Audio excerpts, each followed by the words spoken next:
اللهم صل على محمد النبي الأمي وعلى آله وسلم تسليما. أعوذ بالله من الشيطان الرجيم. بسم الله الرحمن الرحيم.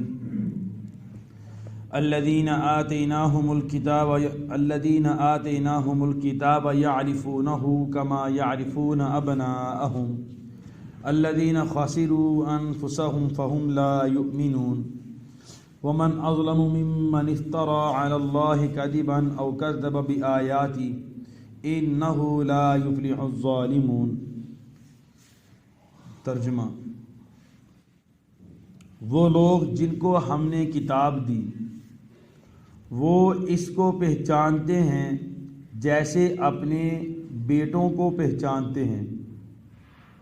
وہ لوگ جنہوں نے اپنا نقصان کر لیا سو وہی ایمان نہیں لاتے، اور اس شخص سے بڑا کون ظالم ہوگا جو اللہ تعالیٰ پر بہتان باندھے یا اللہ تعالیٰ کی آیات کو جھٹلا دے. بے شک ظالم لوگ کامیاب نہیں ہوں گے. ظالم لوگ، بے انصاف لوگ خلاصی نہیں پائیں گے. تو جیسا کہ گزشتہ درس قرآن میں بھی یہ بات آئی تھی کہ مشرکین مکہ یہ دعویٰ کر رہے تھے کہ اے محمد صلی اللہ علیہ وسلم، تمہاری نبوت کے دعوے پر جو تم قائم ہو اس پر تو تمہارا کوئی بھی گواہ نہیں ہے. کہتے تھے کہ مکہ میں، مدینہ میں کوئی بندہ بھی تمہاری نبوت کے دعوے پر گواہ نہیں ہے. حتیٰ کہ ہم نے یہود اور نصارہ سے بھی جا کے پوچھا، وہ بھی کہتے ہیں کہ تم اللہ کے نبی نہیں ہو. تو اللہ تعالیٰ فرماتے ہیں کہ یہ جن یہود اور نصارہ سے جا کے پوچھ رہے ہیں وہ صراحتاً جھوٹ بول رہے ہیں. اللہ تعالیٰ ہمارے جن کو ہم نے کتاب دی، یعنی جو اہل کتاب ہیں، وہ حضرت محمد صلی اللہ علیہ وسلم کو ایسے پہچانتے ہیں جیسے اپنے بیٹوں کو پہچانتے ہیں. کیا مطلب؟ جیسے بندہ اپنے بیٹے کی پہچان کرنے میں، اپنی اولاد کی پہچان کرنے میں دھوکہ نہیں کھاتا، ایسے یہ اہل کتاب جناب رسول اللہ صلی اللہ علیہ وسلم کی پہچان کرنے میں دھوکہ نہیں کھاتے. تورات اور انجیل جو کتابیں گزری ہیں، ان کتابوں کے اندر اللہ تعالیٰ نے حضرت محمد صلی اللہ علیہ وسلم کا تمام حلیہ بیان کیا تھا کہ ایک نبی آئیں گے، آخری زمان نبی ہوں گے، آخری نبی ہوں گے، ان کا اصل وطن کون سا ہوگا اور ان کا وطن ہجرت کون سا ہوگا، یعنی جہاں پر وہ ہجرت کر کے جائیں گے. سارا کچھ وہاں پر بیان کیا ہوا تھا. اچھا، اللہ کے نبی صلی اللہ علیہ وسلم کے تو اوصاف اس انجیل اور تورات میں بیان کیے تھے، ساتھ ساتھ اللہ کے نبی کے صحابہ کے اوصاف بھی تورات اور انجیل میں بیان کیے تھے. حضرت عمر بن خطاب رضی اللہ تعالیٰ عنہ، انہوں نے حضرت عبداللہ بن سلام جو کہ یہود کے عالم تھے، بعد میں مسلمان ہوئے اور دین محمد صلی اللہ علیہ وسلم کو انہوں نے قبول کیا. حضرت عمر بن خطاب رضی اللہ تعالیٰ عنہ نے حضرت عبداللہ بن سلام سے پوچھا کہ قرآن پاک میں اللہ تعالیٰ فرماتے ہیں کہ یہ اہل کتاب، یعنی جن کو ہم نے کتاب دی ہے، یہ اللہ کے نبی صلی اللہ علیہ وسلم کو ایسے پہچانتے ہیں جیسے اپنے بیٹوں کو پہچانتے ہیں. تو کیا تمہارے نزدیک اس بات کی کتنی اہمیت ہے، یا تم اس کو کس نظر سے دیکھتے ہو، مجھے بتاؤ. تو حضرت عبداللہ بن سلام رضی اللہ تعالیٰ عنہ فرمانے لگے کہ اے امیر المؤمنین، واقعی حقیقتاً اللہ تعالیٰ نے جو اوصاف تورات میں اللہ کے نبی صلی اللہ علیہ وسلم کے بیان کیے تھے، ہم ان اوصاف، بیان کردہ اوصاف کے مطابق اللہ کے نبی صلی اللہ علیہ وسلم کو یقینی طور پر، قطعی طور پر ہم پہچانتے تھے اور ہم نے پہچان لیا. فرمان لگے کہ ہم اپنی اولاد کو پہچاننے میں تو دھوکہ کھا سکتے ہیں، یعنی ہو سکتا ہے کہ ہماری اولاد نہ ہو، پیدا تو ہوگی، ڈاکٹر جو اندر کمرے کے اندر ہے تو باہر آ کے تو لوگوں نے بتایا نا کہ یہ آپ کا بیٹا ہے. ہو سکتا ہے کہ وہ ہم سے جھوٹ بولے اور ہم اپنی اولاد کے پہچان کرنے میں دھوکہ کھا جائیں. لیکن اللہ کے نبی صلی اللہ علیہ وسلم کے بتائے ہوئے اوصاف جو اللہ تعالیٰ نے بتائے ہیں، ان کے مطابق ہم یقینی طور پر اللہ کے نبی صلی اللہ علیہ وسلم کو دیکھتے ہی پہچان گئے کہ اللہ کے نبی صلی اللہ علیہ وسلم ہے. تو پھر یہ مشرکین مکہ لوگ کہہ رہے تھے کہ ہم جو ہے یہود و نصارہ سے پوچھ کے آئے ہیں، اللہ تعالیٰ فرماتے ہیں کہ یہ صراحتاً جھوٹ بول رہے ہیں، اور اگر بالفرض وہ گواہی دے بھی صحیح، ہونے کی گواہی بھی دے دے، اب انکار کر رہے ہیں، انکار کرنے کی گواہی دے رہے ہیں، تو بات یہ ہے کہ اللہ رب العزت کی گواہی ان سے پہلے ہے۔ جب اللہ تعالیٰ فرما رہے ہیں کہ یہ میرے رسول ہیں، اب ان کی گواہی کی کیا اوقات ہے؟ یہ گواہی دے یا نہ دیں، اللہ تعالیٰ کی گواہی سب سے بڑی ہے، اور اللہ تعالیٰ کا جو فیصلہ ہے سب سے بڑا ہے۔ لہذا قرآن پاک نے اور اللہ تعالیٰ نے جو بیان کر دیا کہ یہ میرے رسول ہیں، لہذا یہ رسول ہیں، اب کوئی مانے یا نہ مانے اس سے ہماری کوئی بحث نہیں ہے۔ فرماتے ہیں یہی وہ لوگ ہیں جنہوں نے اپنا آپ کا نقصان کیا، اور یہی لوگ ایمان نہیں لاتے۔ آگے فرماتے ہیں اس شخص سے بڑا کون ظالم ہوگا جو اللہ تعالیٰ پہ جھوٹ باندھے۔ یہ اللہ پہ جھوٹ باندھ رہے تھے، یہ کہہ رہے تھے کہ اللہ کے رسول ہیں، جانتے ہوئے پہچانتے ہوئے۔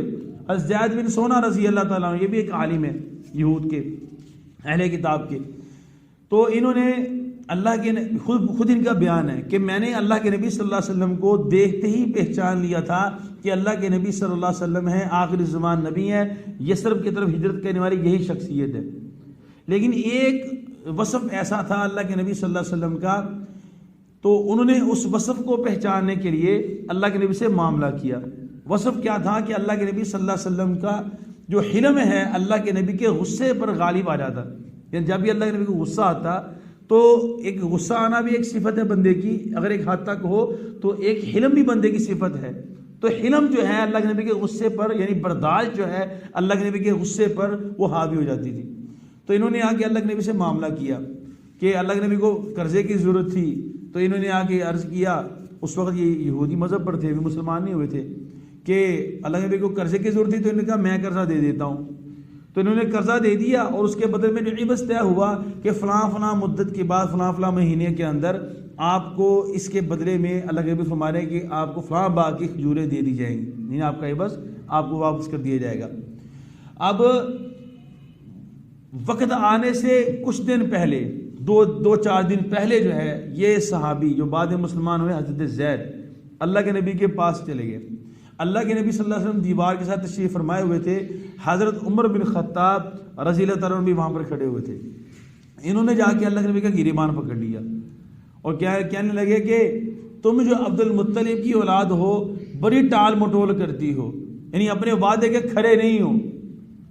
ابھی وقت آیا نہیں تھا، لیکن انہوں نے ان کو غصہ چیک کرنا تھا اللہ کے نبی صلی اللہ علیہ وسلم کا، کہ تم اپنے وعدے کے پکے نہیں ہو، تم اپنے لین دین میں بڑے کمزور ہو، اگلے بندے کو پھراتے ہو، یوں کہا کہ اللہ کے نبی صلی اللہ علیہ وسلم نے سخت گفتگو کی۔ اب حضرت زیاد فرماتے ہیں کہ میں حضرت عمر بن خطاب رضی اللہ عنہ کو دیکھ رہا تھا کہ وہ پاس کھڑے ہوئے اور غصے کے ساتھ ان کی آنکھیں گول آسمان کی طرح گھوم رہی تھی غصے سے، اور فوراً کہنے لگے کہ اللہ کے رسول مجھے اجازت دیں میں اس بندے کی گردن اڑا دوں۔ فوراً کہنے لگے۔ اللہ کے نبی صلی اللہ علیہ وسلم کو غصہ پہلے آیا، لیکن پھر وہی صفت اللہ کے نبی کی کہ غصے پر اللہ کے نبی کا حلم غالب ہو جاتا۔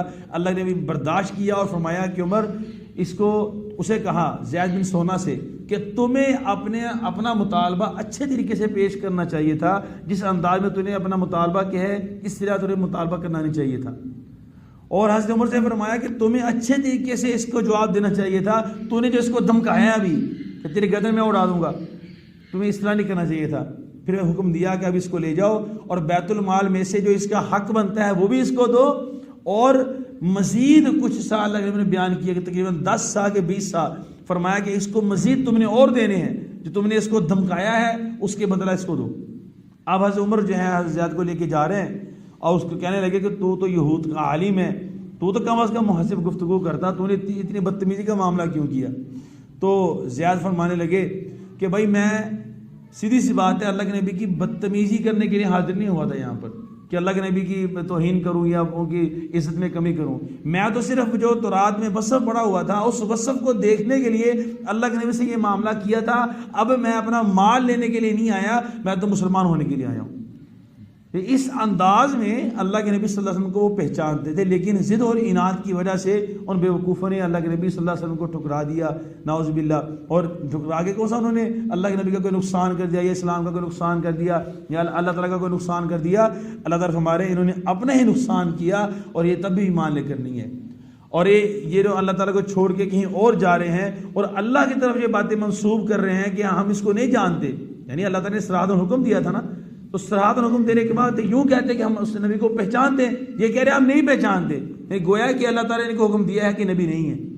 تو اس لیے اللہ تعالیٰ فرما رہے ہیں کہ اللہ تعالیٰ پہ جھوٹ منسوب کرنا یا اللہ تعالیٰ کی نشانیوں کو جھٹلا دینا, جو شخص ایسا کرتا ہے اس سے بڑا ظالم شخص دنیا کے اندر کوئی نہیں ہے, اور ایسے ظالم لوگ کامیاب نہیں ہوں گے. تو اللہ سے دعا ہے کہ اللہ جل شانہ ہم سب کو بھی ایمان عمل پر قائم رہنے کی توفیق عطا فرمائے, اور اپنے نبی صلی اللہ علیہ وسلم سے محبت اور عقیدت رکھنے کی توفیق عطا فرمائے. بسم اللہ الرحمن الرحیم. اللہم انت السلام ومنک السلام تبارک ربنا وتعالیت یا ذا الجلال والاکرام. صلی اللہ علی النبی الکریم وعلی آلہ واصحابہ اجمعین.